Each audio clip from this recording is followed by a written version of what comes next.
Today we will be making Chile Rellenos. It's a typical Mexican dish that my family loves and I hope yours does as well. And I will be showing you what to do with the extra egg. What to do is wash your peppers and you want to roast them in your griddle. And you want to keep turning them until all the sides are pretty much black like this. So this one is almost done because they peel so much faster and they taste amazingly better. On these ones, you want to turn it on the side too, like that, so that all surfaces, as much as possible, are roasted and practically black. You can hear them popping. They're getting pretty ready. I'm roasting all the peppers, and I just kept putting them in the bag as they would be done and just kind of closing it up. So now I only need to do this for about 5 more minutes. You can see how they look like they are almost burnt. Well, the skin is burnt, but this is kind of peeling off, but it's okay. You want them to look that way because you get a much better taste on the chile relleno. And then you're gonna let them sit here for 5 minutes and you're gonna peel them. Okay, you can see that all of our peppers are peeled now, and we've got cheese. We're using this kind today, but you can use any kind of white cheese that melts easily. Sometimes we use homemade cheese. All you're going to do, I just use my finger and I put a little cut at the end of it, at the top, and I stuff it with cheese. I put about 2 or 3 of these little pieces and I just make sure that it feels pretty full. And that's all you do. You do that with all of them. Here we've got 6 egg whites. My rule of thumb is usually I get about 2 chile rellenos dipped in egg per egg. Okay, so we beat the egg whites, and you want to do it until you can flip it upside down and it won't fall. You want this to be fluffy. And now you will add the yolks, and you will beat it for just a couple seconds to mix it all in. You will add a little bit of salt to taste, whatever you prefer.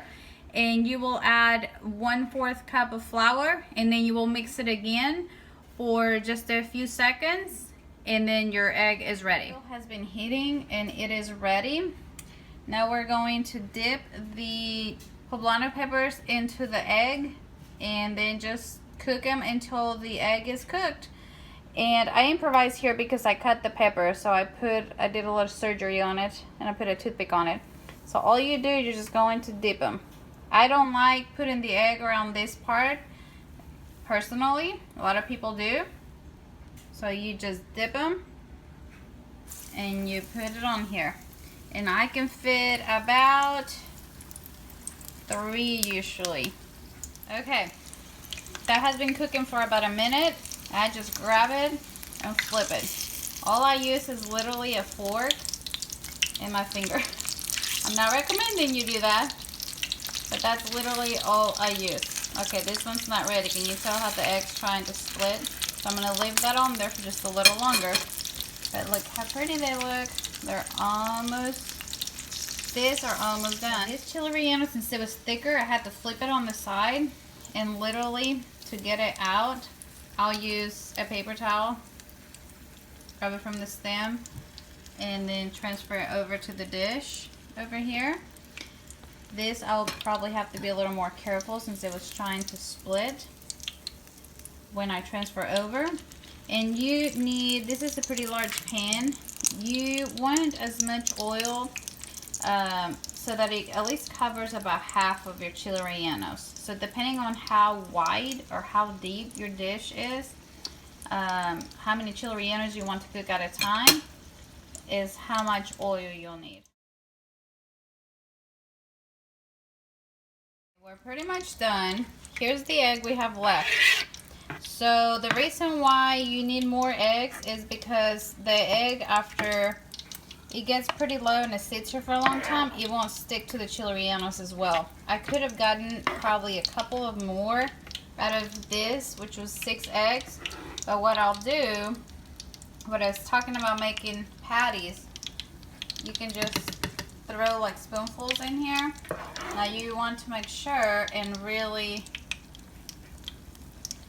tap that with a paper towel, and you just cook it for I don't know, a minute or two on each side, and it's like scrambled egg, but you want to make sure that you get as much of the oil off of them, otherwise they're really greasy, but they taste pretty good. Just something to do with the extra egg. Here I used all the egg now. I'm almost done with this. All you gotta do is just flip them with a fork, and it doesn't take long at all to cook them.